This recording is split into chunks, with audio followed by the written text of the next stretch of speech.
I once read an interesting short story about the possible purpose of humor from Isaac Asimov. In the story, a scientist was trying to discover the source of jokes. He had decided that humans weren't the source of humor. As he probed deeper, the scientist learned that humor was an experiment being run by aliens. And because he had discovered that experiment, it would be discontinued and there would be no more jokes. Like Isaac Asimov, I wonder why humor exists. I had an early morning anatomy class in college. I was dreading having to wake up so early for a class, but the very first time I attended, the anatomy professor was phenomenal. Not only were his lectures well thought out and engaging, he peppered jokes into everything he did, including in his tests. I was just beginning to discover my passion for the life sciences. Up until college, I preferred things like astronomy and geology. I always did love learning about dinosaurs though. Paleontology and archaeology were both favorites of mine. My point? I didn't ace my anatomy or my physiology classes, but I sure loved attending them. Strangely, my fellow students weren't as easily amused. In fact, they were downright grumpy. My anatomy professor would tell a joke during the lecture, and I would crack up and bust out laughing. My fellow classmates, however, would take time out of their busy lives specifically to turn their heads and glare at me in disgust. I was shocked. Clearly, that was a deliberate joke, and it was funny. I'll never forget taking my first anatomy test. I came across one of my professor's jokes on the test.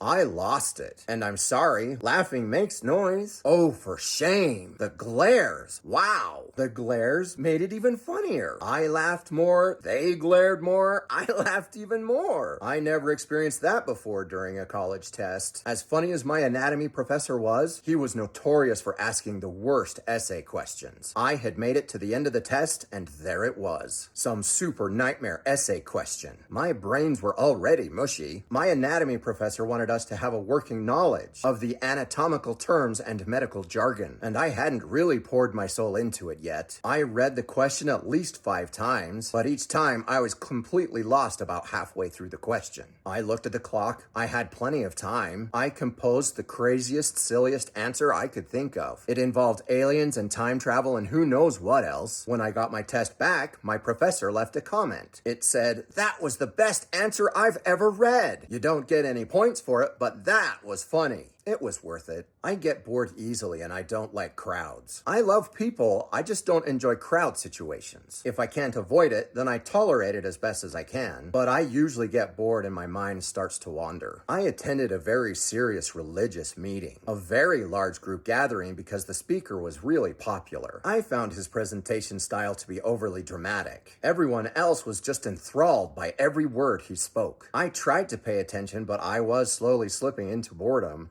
Unfortunately, or maybe fortunately, he made a joke. I really don't think that the guy even meant to tell a joke. Nobody else laughed, and I couldn't stop laughing. The speaker was talking about catchy safety tips. Look both ways before you cross the street, stop, drop, and roll, that kind of stuff. Only he got his final example all mixed up. Everybody knows what to do when you walk up to a street light, he said. Stop, drop, and roll. Did I mention that I have an overactive imagination? I immediately imagined a pedestrian at a stoplight, stopping, dropping, rolling, and getting run over by a huge truck. My future wife was with me. I took her to this event hoping to show my spiritual maturity. Instead, I found myself snickering and giggling. I was mortified. Thankfully, she turned to me and said, "Did he just say that?" I nodded, trying so hard not to laugh, and then she started giggling. But you know, when that stuff starts, the more you try to hold it in, the more explosive it is when it comes out. And it's so much worse when your girlfriend has the giggles too. Holy shit.